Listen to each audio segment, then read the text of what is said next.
এই যে এনসিপি যে সিগনেচারটা করলো, মানে কি পরিবর্তন হলো যে এই সময় এসে তার সিগনেচার করতে হলো? মানে তার যে এক্সপেকটেশন ছিল সেটা তো ফুলফিল হয়। খুব সহজ করে বলি, দেখেন এই আলোচনাটা অবশ্য আমরা অনেক বেশি করছি, মানে অনেস্টলি এটা ম্যাটার করে না এই ডিসকাশনটা। তারপর আপনি প্রশ্ন করেছেন, আমি ছোট করে উত্তর দিই, অন্য প্রসঙ্গ নিয়ে আর একটু বেশি আলোচনা করব। দেখেন, প্রথমত তো আপনাকে সিগনেচার করতে হবে অমুক তারিখের মধ্যে, এরকম কোনো বিধিনিষেধ ছিল না।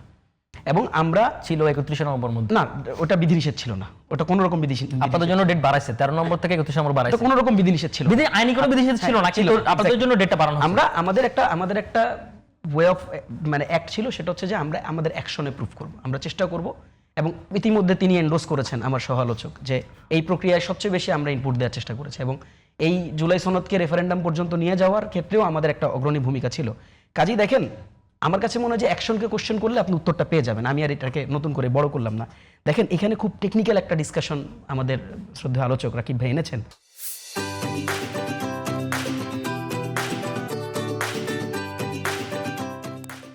মানে এই আলোচনাটাকে না আপনি ইতিমধ্যে প্রশ্নটা করেছেন যে দেখেন, এটা মানে কোনো প্রসঙ্গই বিএনপির কাছে অজানা ছিল না। যে রাকিব ভাই যেটা বললেন তারা জানতেন না। প্রবলেমটা কি জানেন? প্রবলেমটা হচ্ছে যে এটা কাগজে কলমে আলাপটা তিনি জানতেন না। কাগজে কলমের আলাপটা তিনি হয়তো 2 দিন পরে জানছেন। এবং তারেক রহমান জানতেন না। তারেক রহমান 30 জানুয়ারি বলছেন গণভোটে হ্যাঁ দেন, সবকিছু জেনে। ততদিনে জুলাই সনদ সাইন হয়েছে, তো ততদিনে জুলাই সনদে আপনি যে আপনাকে যে ডুয়েল শপথ পড়তে হবে এটা তো আপনি জানতেন। তারেক রহমান না জেনে করেনি ভাই, অ্যাটলিস্ট প্লিজ আমাকে এটা বললেন না যে তারেক রহমান জানতো না। উনি না জেনে একেবারে ভরা মজলিসে, বিরাট জনসভায় উনি ভরা মজলিসে উনি ঘোষণা দিলেন গণভোটে হ্যাঁ দিতে হবে। উনি যে ঘোষণা দিলেন, মির্জা ফখরুল তারপর পরেই বললেন, তারপর মির্জা ফখরুল আগে বলছে, তার দলের আগে বলছেন, ইয়েস মির্জা ফখরুল আগে বললেন, তারপর তার দলের মোটামুটি সবাই যেহেতু মানে টপ অর্ডার সবার লাস্টে তারেক রহমান বলছে, তিনি এটাকে মানে অ্যাপ্রিশিয়েট করলেন এবং এটাকে আগাই। যদিও সেটা খুব শেষের দিকে। আলাপটা কি? আলাপটা দেখেন, খুব টেকনিক্যাল একটা ডিসকাশন। তাহলে রাকিব ভাইয়ের এই আর্গুমেন্টটা ইনভ্যালিডেট না? ইনভ্যালিড না ভাই, এটা সাইনের ব্যাপারে কথা আমি তো বলি ভাই, আমি একটু বলি, বলেন খুবই ইনভ্যালিডেট। কেন ইনভ্যালিডেট জানেন? কারণ দেখেন, ততদিনে আপনি সনদটা সাইন করেছেন, ততদিনে সনদের প্রত্যেকটা ধারা উপধারা আপনার কাছে প্রতীয়মান, আপনি জানেন। ততদিনে আপনি জানেন, তারেক রহমানের কথা বলতেছি, ততদিনে আপনি জানেন যে আপনি এই গণভোট রেফারেন্ডাম এটা যদি হা জয় যুক্ত হয় এবং হা জয় যুক্ত হওয়ার পর যারা পার্লামেন্টেরিয়ান হবে তাদের স্পেসিফিক কিছু ডিউটি থাকবে। ফার্স্ট ডিউটি থাকবে, এই হাউসকে একটা কনস্টিটিউয়েন্ট পাওয়ার দেওয়া হবে, যেটাকে বলা হয় গাঠনিক পাওয়ার। আপনি ফান্ডামেন্টাল চেঞ্জেস গুলোকে ওই পাওয়ারের কারণে, আপনি একটা গণভোট কেন হয় ভাই? একটা গণভোট ছেলে খেলা না, কিন্তু এটা পাগলামি না, এটা এমন কিছু না যে আপনি হুট করে বললেন একটা গণভোট হয়ে গেল। Is it a joke? It's not a joke. একটা গণভোট এটা একটা রাষ্ট্রীয় কাঠামো পরিবর্তন করা না করার সাথে সম্পর্কিত বিষয়। একটা সংবিধান অ্যাজ এ হোল তো গণভোটকেও অবৈধ বলছে কেউ কেউ। সেটাই, এবং আপনি দেখছেন না সংবিধানের প্রক্রিয়াকে অবৈধ। এখন দেখেন, প্রক্রিয়াকে অবৈধ বলছে, কত হিপোক্রেসি। আমি শুরু থেকে কথা বলতেছি না, যারা বলছে, ধরেন তিনি প্যারালালি গণভোটের প্রক্রিয়াকে কি বলতেছে? অবৈধ। কিন্তু ওই প্রক্রিয়ার মধ্যে দিয়ে যে নির্বাচনে তিনি সংসদ সদস্য নির্বাচিত হলেন সেটা আবার বৈধ। এই যে মানে ডাবল স্ট্যান্ড রোল, এই ডাবল স্ট্যান্ড রোল প্লের কারণে তারা তাদের এজেন্সি নষ্ট করতেছে, তারা তাদের আস্থা নষ্ট করতেছে। প্রবলেম ওইটা না, আমি যে আলোচনা ছিলাম একটু এটাকে এক্সটেন্ড করি। এখন দেখেন, তারা সবকিছু জানা অবস্থায় তাদের পার্টির টপ অর্ডার এটা কিন্তু এন্ডোর্স করছেন। আমি যেটা বলতেছিলাম, এই পার্লামেন্টকে কনস্টিটিউয়েন্ট পাওয়ার দেওয়া হইলো, তারা গাঠনিক যে ডেভেলপমেন্ট, এই গাঠনিক যে মানে আপনার কাটাছিড়া, এগুলো তারা করতে পারবেন। এবং প্যারালালি আপনি দেখেন স্পষ্টভাবে লেখা আছে এই আলোচনাগুলোতে সালাউদ্দিন ভাইয়ের নেতৃত্বে বিএনপির যে দল, তারা খুবই অ্যাক্টিভলি পার্টিসিপেট করছে এবং তারা এগুলোকে এন্ডোর্স করছে। আপনি বক্তব্যগুলো শুনেন, কি কি এন্ডোর্স করছে। এখানে পার্লামেন্টারিয়ানরা 2টা রোল প্লে করবে এবং একটা এক্সটেন্সিভ রোল প্লে করবে, যে এক্সটেন্সিভ রোলের মধ্যে তারা থেকে তারা এই যে আপনার টোটাল যে জুলাই সনদের যে এজেন্ডাগুলো আছে, এজেন্ডাগুলো বাস্তবায়নের জন্য তারা কাজ করবে। এত পরিষ্কার একটা বিষয় করবে তো, এটা তো না করে এত আমি ভাই না করতেছি না, মানে ওই যে কোন বিড়াল হলো ইঁদুর মারতে পারে, এটা তো ভাই মোজ দেখলে বোঝা যায়। কাজে কি করবে না করবে ইট ডাজন্ট ম্যাটার।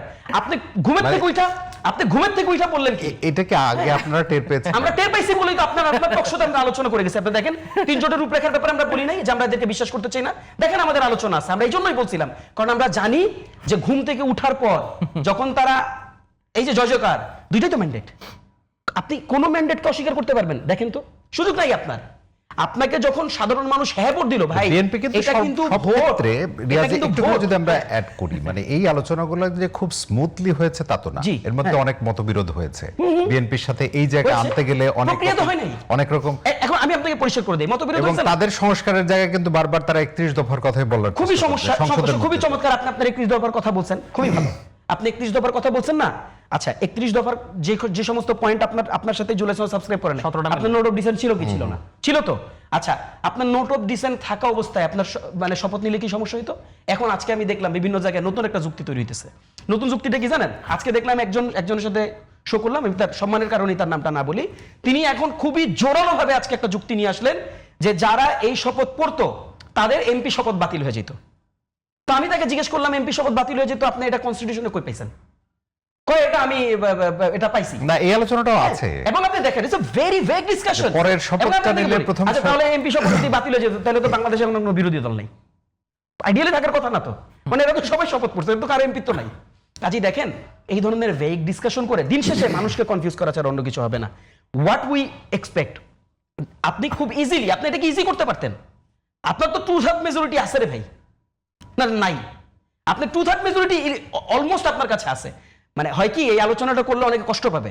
দিন শেষে কি হবে দেখেন, দিন শেষে আমি আপনাকে সহজ কথা বলি, দিন শেষে বিএনপির যে সংস্কারের আলাপগুলো 31 দফায় আছে, এই সংস্কারের আলাপগুলো খুব টেকনিক্যাল ডিসকাশন, এই সংস্কারের আলাপগুলো কনস্টিটিউশনের ফান্ডামেন্টাল এসেন্সকে চ্যালেঞ্জ করে কিনা?